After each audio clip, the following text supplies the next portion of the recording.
Arquidiócesis de la Verapaz presenta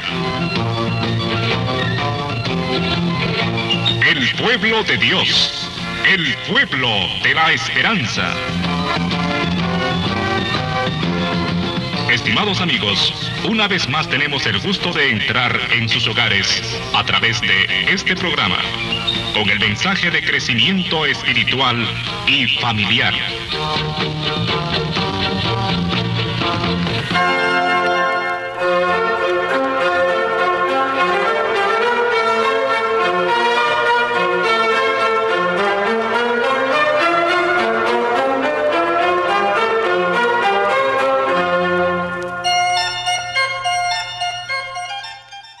Saludos cordiales siempre en nuestro programa en este fin de semana en el que en la liturgia de la Iglesia se celebra la transfiguración del Señor. Transfiguración que es pues una palabrita que significa cambio de figura, transfiguración. Se ve la figura de algo que está más allá de lo que normalmente se ve, transfigurado, más allá de la figura. Y esto pues nos hace recordar aquella escena que nos narran los evangelios sinópticos. Está en los tres sinópticos, en Marcos, en Mateo y en Lucas, de aquel acontecimiento en el camino de la subida de Jesús a Jerusalén con sus discípulos, en el cual Él se transfigura en el Monte Santo, aparece con unos vestidos resplandecientes como la nieve, como nunca los ha dejado ningún batanero del mundo, dicen los evangelios. En fin, una figura que cambia, una figura distinta. Quizá la primera pregunta que viene a nuestra mente cuando nos acercamos de cerca al texto es, ¿este acontecimiento, que le llamamos así, fue un evento histórico como lo entendemos hoy, nosotros, hombres y mujeres del siglo XXI? Para nosotros lo histórico quiere decir algo que está narrado exactamente tal y como fue, y de lo cual hay pruebas fehacientes. Eso entendemos hoy por histórico, ¿verdad? Y con el avance de los medios de comunicación, etcétera, los eventos, los acontecimientos pueden grabarse, pueden fotografiarse, pueden transmitirse de inmediato, ahora casi en tiempo real, dicen. Y por lo tanto, pues estamos nosotros mucho más conscientes al final del siglo XX e inicio del siglo XXI de lo que significa ser algo histórico, algo que no hay duda que sucedió, que está allí grabado y transmitido con todos sus detalles. Antes no era así. Y fíjense que cuando nos acercamos a los santos evangelios y en general a la Sagrada Escritura y más en general a todos los libros de la antigüedad, pues estamos en un contexto muy diferente del nuestro. Y a veces podemos equivocarnos tomando las cosas literalmente. Al pie de la letra quiere decir eso. Y tener en la mente, pues, la impresión de que todo aquello fue tal y como se nos dice en los evangelios. Y que las cosas que se nos dicen en la Sagrada Escritura, si están ahí escritas, es porque así fueron. A esa manera de ver la Escritura se le llama en nuestros tiempos actuales historicismo literalista. Es decir, es un pensar que aquellas cosas que están ahí escritas a la letra deben entenderse al pie de la letra y que por lo tanto fueron históricas. Hoy eso se llama historicismo literalista, pero debemos decir con toda franqueza que es una equivocación ver la Sagrada Escritura únicamente bajo ese aspecto. ¿Por qué? Porque antiguamente los que querían transmitir una verdad, es decir, algo real, algo experimentado, algo vivido, pues lo hacían con un modo de comunicar, usando imágenes, podríamos nosotros decir ahora inventando algunos detalles, haciendo comparaciones con otros textos de otros lugares, etc. La manera de transmitir las cosas de los antiguos no era exactamente como la nuestra. Y ante la Sagrada Escritura hemos de reconocer que hay cosas que sí, que son históricas al pie de la letra, y otras que no lo son. Por lo tanto, no siempre es fácil. No podemos decir toda la Escritura, si está escrito, así fue exactamente. Eso es literalismo. Eso es fundamentalismo literal, así se dice también. Y hay personas y hay comunidades cristianas que interpretan la Biblia de esa manera, literalmente, al pie de la letra. Pero eso trae muchas complicaciones, porque hay cosas que, por quedarnos en la expresión al pie de la letra, pues nos perdemos el mensaje verdadero que está de fondo. En la Biblia hay cosas que son literales y que son hechos históricos. Y hay otras cosas que son narraciones, que nos narran no una fábula, no una leyenda, no un invento. Nos narran una verdad, nos narran un mensaje real, que lo vivieron los discípulos, que fueron testigos de aquello.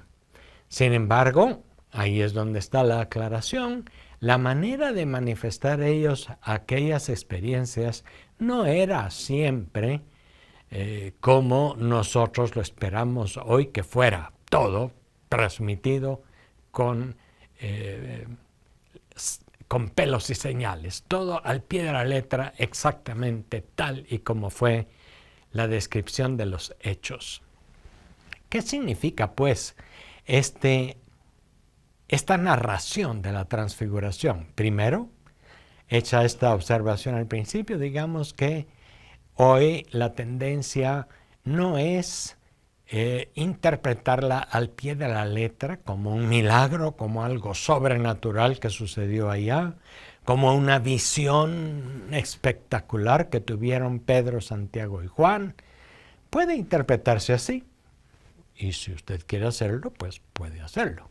Pero hoy la tendencia de quienes han estudiado la Biblia, de quienes queremos comprender mejor el mensaje, pues es más bien comprender que hay textos que lo que nos quieren transmitir es un mensaje, pero a través de formas, de símbolos, de modos de expresión muy antiguos que tienen que ver con la tradición oral, con la tradición de los judíos de aquel tiempo, y que no son exactamente nuestro modo de entender y nuestro modo de transmitir las cosas actualmente.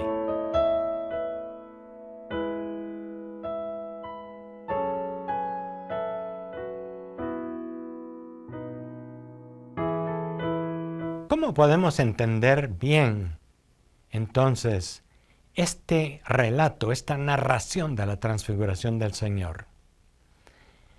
Es un relato compuesto ya muy probablemente por el mismo San Marcos, que fue el que ideó el género literario evangelio. Buena noticia. Entonces nos quiere transmitir una buena noticia. ¿Y cuál es esa buena noticia? Primero, Jesús estaba siendo encaminado hacia Jerusalén.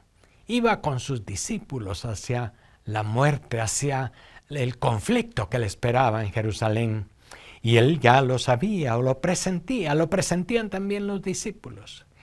En varias ocasiones, en ese contexto del Evangelio, les había anunciado ya que subiría a Jerusalén y padecería.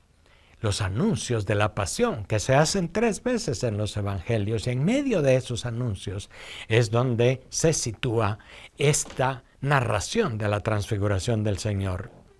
Y fíjense ustedes que esta narración tiene como objetivo pues animar a los discípulos que van de camino en la comunidad, que van de camino con Jesús, para que cuando llegue la hora de la prueba y de la dificultad, pues piensen quién es este Jesús que está sufriendo y muriendo en la cruz. Y piensen también que sus dificultades y los problemas que tienen que enfrentar en la vida pueden ser afrontados con esta fuerza de Jesús, que es el que ha hecho primero que nada ese camino.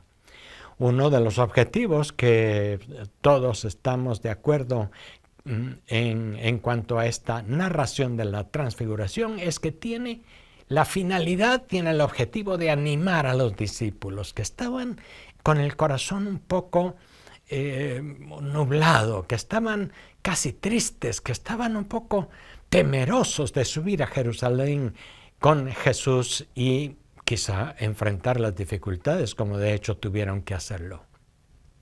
Y fue quizá en algún momento de ese camino hacia Jerusalén cuando los discípulos, hablando con Jesús, pues cayeron en la cuenta de que Él no era solamente este profeta perseguido y calumniado, este profeta también aclamado por las multitudes, pero al fin y al cabo un hombre excepcional, sino era también el Hijo de Dios. Ahí es donde está el mensaje central de la transfiguración. Ellos conocían y habían acompañado durante 3 años a este hombre, Jesús de Nazaret, en sus milagros, en sus enseñanzas a la gente. Le habían acompañado en sus sufrimientos cuando no se sentía comprendido. Le habían acompañado también en las oposiciones y en las críticas, en los cuestionamientos que había sufrido de parte de la autoridad de los judíos. Y ahora saben que va a la cruz y que va al sufrimiento, que va al conflicto en Jerusalén, que está metiendo a la boca del lobo, como dice el dicho. Ellos saben y tienen ese temor. Y allí, en ese momento, se dan cuenta de que no es solamente este hombre, este profeta, por más excepcional que sea, pero que puede ser que termine como muchos otros profetas, asesinado por las autoridades.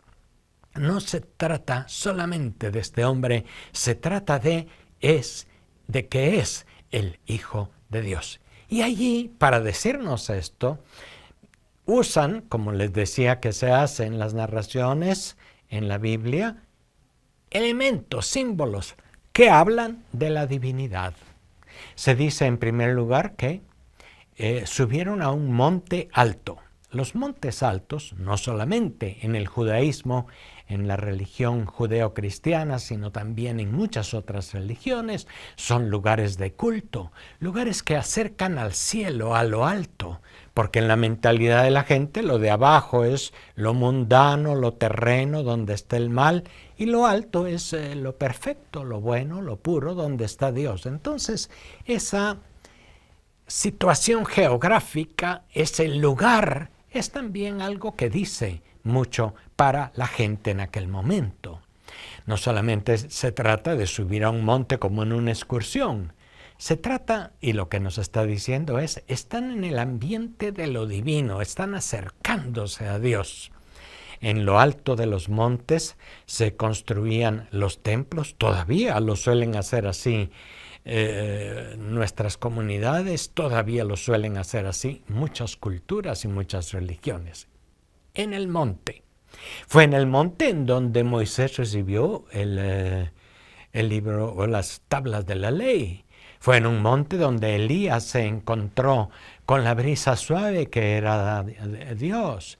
Fue en un monte en donde Jesús se transfiguró Ven ustedes, es el significado, es en un monte, es en lo más cercano que hay de Dios, según la mentalidad de aquel momento.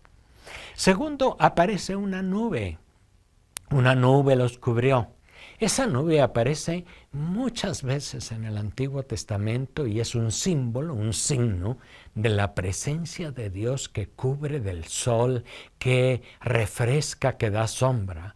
Aquel mundo de Judea, de Galilea, del Medio Oriente, era, como es todavía, un lugar bastante desértico en muchos lugares, con un clima caliente, duro, con un sol ardiente. Entonces las nubes eran signo de protección, eran signo de agua que de repente ya venía, eran signo de Dios que enviaba su protección al pueblo. Una nube dice que acompañaba al pueblo de Dios en el Antiguo Testamento a través del desierto. Una nube que le libraba de los rayos ardientes del sol y le permitía caminar. Y esa nube es la presencia divina, la presencia de Dios. ¿Ven? Estamos ante otro símbolo y no necesariamente quiere decir que históricamente apareció una nube. Puede ser que sí, puede ser que no. Lo que importa no es lo que nos están diciendo literalmente, lo que nos importa es el mensaje. Luego aparecen Moisés y Elías, dos personajes del Antiguo Testamento que eran claves. Moisés, el legislador, Elías, uno de los más grandes de los profetas, y ellos aparecen hablando con Jesús, compartiendo con él. Y luego se oye una voz del cielo que dice: este es mi Hijo amado, escúchenlo. Podemos decir que en esas palabras está la culmen de la narración de la transfiguración. Este es mi Hijo amado, escúchenlo. Y acuérdense que se los está diciendo en el momento en el que suben a Jerusalén, aquella subida dura, aquella subida que les provocaba temores e inquietudes en el corazón porque iban a enfrentarse al conflicto y a la dificultad. Aquella subida que al mismo Jesús, muy probablemente también como verdadero hombre, le provocaba inquietud y temor. Pero está cerca de Dios. Acordémonos que esa voz la ponen también los evangelistas en el momento de el bautismo de Jesús en el Jordán. Se oyó la voz que dijo: este es mi Hijo amado, mi predilecto, en quien me complazco. Acordémonos que es esa voz del cielo, la voz de Dios. La voz que viene de arriba, la voz del cielo, es la voz de Dios que dice: este es mi Hijo. Ahí manifiesta quién es Jesús, y eso es el mensaje central de este texto del Evangelio, para que no nos quedemos únicamente en la narración, con las luces, con el resplandor, con la voz del cielo, la nube, arriba del monte, sino vayamos al centro del asunto. Este es mi Hijo amado. Es el hombre que tendrá también que sufrir en Jerusalén, pero es mi Hijo, la voz del Padre.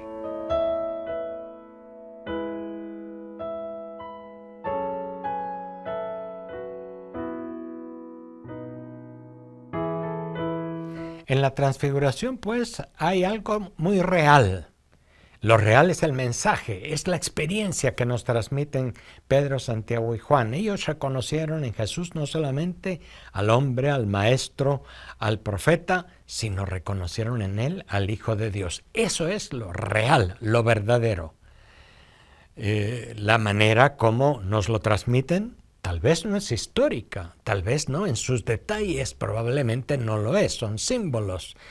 La nube, el resplandor, la voz del cielo, las vestiduras blancas, el lugar. Este mensaje tiene un paralelo también no solamente con temas del Antiguo Testamento, sino también con el mismo Nuevo Testamento. Hay otra escena en el huerto que también tiene parecidos. La primera circunstancia es que Jesús llevó consigo a Pedro, Santiago y Juan. Eran los más cercanos a él, podemos decir. Son los representantes de todos los discípulos, hombres y mujeres de Jesús. Sin embargo, es a estos más cercanos a los que él les manifiesta primero su misterio, su verdad más profunda. Lo hace también entonces en el huerto de los olivos, también allí. Es un lugar especial, es un huerto. Esta vez no está arriba, esta vez está abajo en la tierra, pero es un lugar especial, un huerto. No es una habitación, una casa, una ciudad, es otro lugar, pero un lugar distinto. En segundo lugar, son los mismos personajes. Jesús se transfigura. Claro, en el Tabor está lleno de luz, está lleno de vestidura blanca.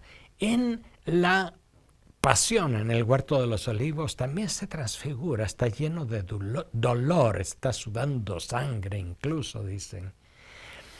En el Tabor aparecen Moisés y Elías para hablar con él, como para decir, la misión de Jesús tiene que ver con Moisés y con Elías, no está solo. También en el huerto aparece el ángel de Dios, que es la presencia misma de Dios, que le consuela en la agonía en el huerto.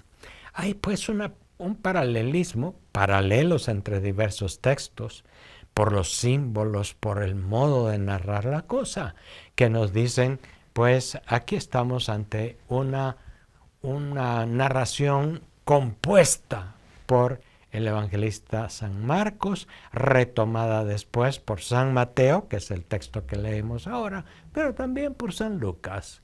Los tres textos hablan de esta misma experiencia.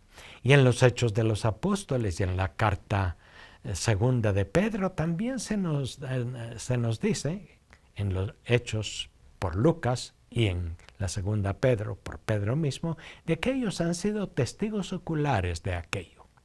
No hay que confundirse, pues, un testigo ocular significa alguien que experimentó esa verdad de Jesús. Hoy un testigo ocular sería alguien que puede dar testimonio ante un juez o ante el ministerio público de unos hechos que sucedieron exactamente tal como los está diciendo.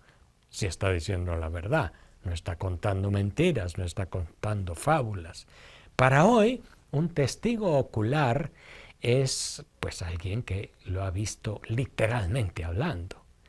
Para aquellos hombres de hace más de 2000 años, las situaciones eran diferentes.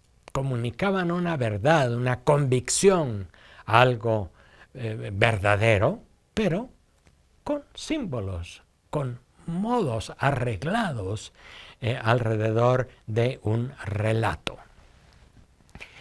¿Cuál es el mensaje entonces central de la transfiguración? Aquel hombre que iba hacia la cruz y aquel hombre que padeció en el huerto y en el Calvario es el Hijo de Dios, que también ha sido anunciado por Moisés y Elías, por la ley y los profetas, y que ha sido ratificado por la voz del mismo Padre.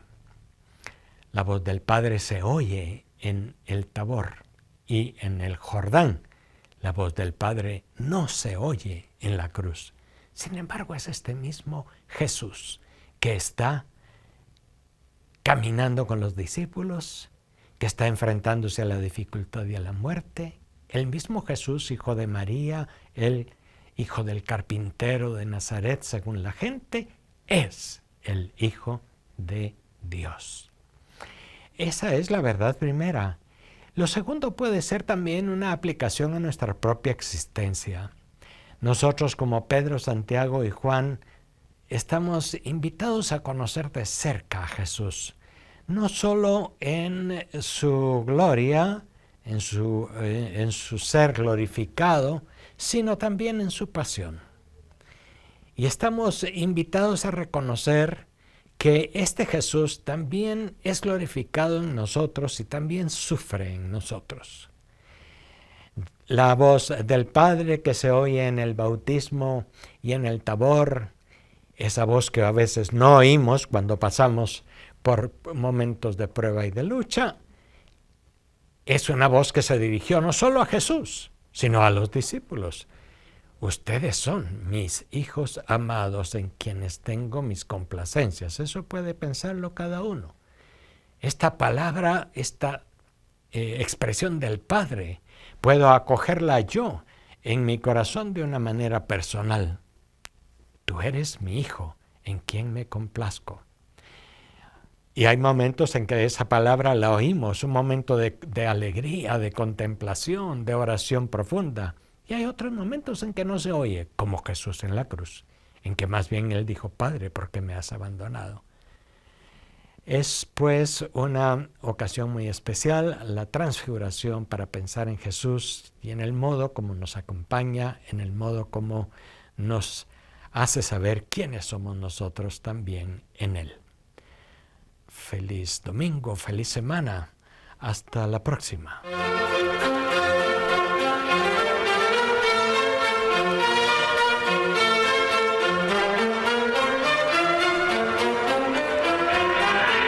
La Diócesis de la Verapaz presentó